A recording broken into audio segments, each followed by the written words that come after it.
नमस्ते बच्चों, आप सबका एएससी स्टार्टर में एक बार फिर से बहुत बहुत स्वागत है। देखिए, मैंने इस वीक के सारे असेसमेंट करवा दिए हैं। ठीक है, आप प्लेलिस्ट पे भी देख सकते हैं, नहीं तो यूट्यूब पे आप सर्च कीजिए, जो भी आपका असेसमेंट है लास्ट में एएससी स्टार्टर लिख दीजिए।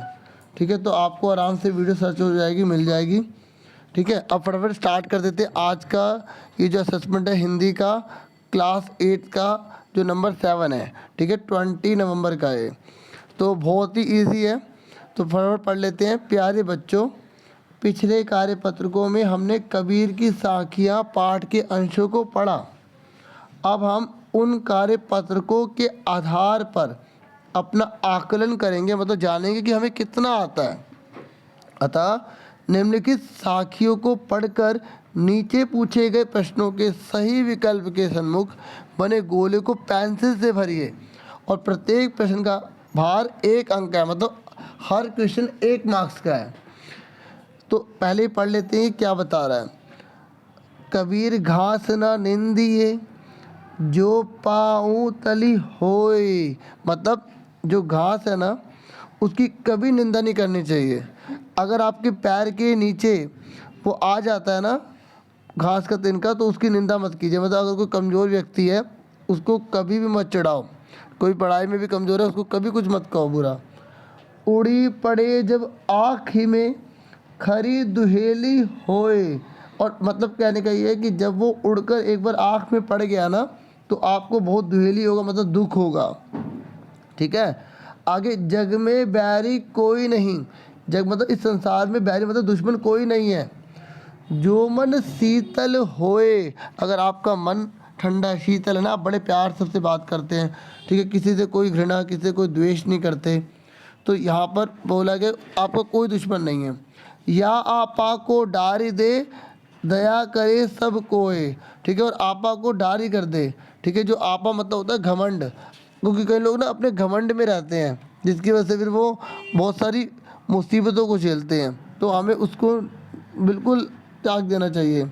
ठीक है, और हमें दया का भाव रखना चाहिए। ठीक है, अब देखिए यहाँ पर पहला उपरोक्त साखियाँ किसकी हैं, जो हमने पढ़ा है ना, ये किसकी है? तुलसीदास जी की, सूरदास जी की, कबीरदास जी की, रैदास की। कबीरदास जी की खास बात है कि अपनी कविताओं में अपना नाम जरूर लिखते हैं। तो कबीर जी, तो यहाँ पे आंसर आपको आराम से पता लग गया, इसका ए सी आंसर है। ठीक है, पहले का क्या है? सी। क्लियर हो गया। अब नेक्स्ट है, कबीर किसकी निंदा करने से मना कर रहे हैं?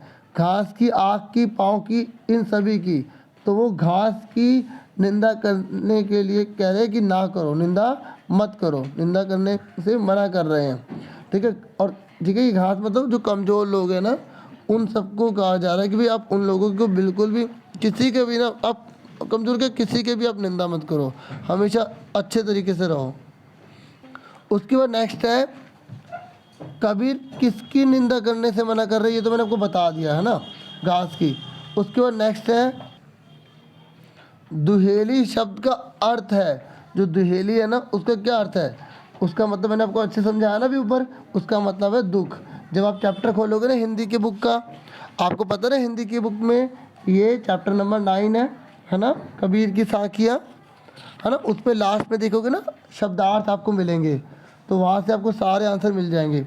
अगर आपने नहीं पढ़े तो पहले पढ़ा करो, है ना। तो नेक्स्ट है, आँखों में क्या गिरने से कष्ट होता है? बताइए, इस जो हमने ऊपर पढ़े ना दोहे, इसके अकॉर्डिंग बताना है कि आँखों में क्या गिरने से कष्ट होता है? पक्षी के पर, घास का तिनका, ओस की बूंद, ये पानी की बूंद, घास का तिनका। ठीक है ना। उसके बाद नेक्स्ट कौन सा है? 5वां, कबीर के अनुसार क्या होने पर संसार में आपके शत्रु नहीं होते हैं?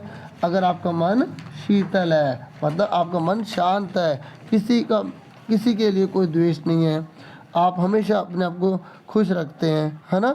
तो छठा है, शत्रु का पर्यायवाची शब्द क्या है? पर्यायवाची शब्द क्या होते हैं? जो बिल्कुल सेम मीनिंग होते हैं। तो हमने ऊपर क्या पढ़ा था? बैरी पढ़ा था ना बच्चों, बैरी।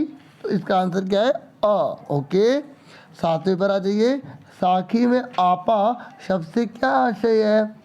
आपा को अहंकार बोला गया। जब आप चैप्टर नंबर 9 खोलेंगे ना हिंदी की बुक का, उसमें लास्ट पे शब्दार्थ देखेंगे, आपको आराम से मिल जाएगा। वहाँ पे ऐसे लिखा होगा अह, ये बिंदी लगी तो इसका मतलब म होता है अहम। ठीक है, तो इसका आंसर क्या है? अहंकार। नेक्स्ट है शीतलता शब्द में प्रत्यय है। जो शीतलता, देखो जो प्रत्यय होते हैं वो पीछे लगते हैं, जो उपसर्ग होते हैं वो आगे लगते हैं, और प्रत्यय उन्हें कहते हैं जब मूल शब्द को हटा दे तो उसका मतलब बने। देखो ये हमने हमने मूल शब्द, मतलब अगर हम प्रत्यय को हटा दें तो मूल शब्द का अर्थ बनता है। तो देखो अगर हम ता को हटा देते हैं ना तो शीतल का मतलब होता नहीं होता ठंडा, तो इसलिए ता को क्या बोलेंगे, प्रत्यय बोलेंगे। तो प्रत्यय पीछे लगते हैं, उपसर्ग हमेशा क्या लगते हैं बच्चों, आगे लगते हैं। हमसे प्रत्यय पूछा तो इसका ता आ गया, ठीक है। और ये जो शीतल है ना ये मूल शब्द कहलाएगा। अगर आपसे एग्जाम में मूल शब्द पूछेगा ना तो आप बता देना शीतल। उसके बाद कह रहा है दया संज्ञा शब्द से बनने वाला विशेषण शब्द है। तो दया को अगर हम विशेषण में बदलेंगे तो क्या हो जाएगा, दयालु। ठीक है, मात्रा का ध्यान रखना, ठीक है, छोटी ऊ की मात्रा आएगी, ठीक है प्यारो। उसके बाद हमारा लास्ट क्वेश्चन है, कबीर के अनुसार मनुष्य का व्यवहार कैसा होना चाहिए। जो मनुष्य का व्यवहार है ना वो कैसा होना चाहिए, अहंकार युक्त, मतलब अहंकार से भरा हुआ, द्वेष युक्त, द्वेष से भरा हुआ, ठीक है, दूसरों की चीज़ों को देख कर जलन होना इस प्रकार का, या अहंकार मुक्त, घमंड बिल्कुल भी ना हो, मुक्त मतलब आज़ाद, अहंकार से आज़ाद। तो इसका आंसर क्या है, सी। ठीक है बच्चों, मैंने आपको सारे आंसर बता दिए, तो एक ही बार में बता रहा हूँ, दोबारा से रिपीट नहीं कर रहा क्योंकि ये जल्दी हो गया था। आपसे फिर मिलेंगे नेक्स्ट वीडियो में। Thank you for watching and listening carefully. Take care your self dear students.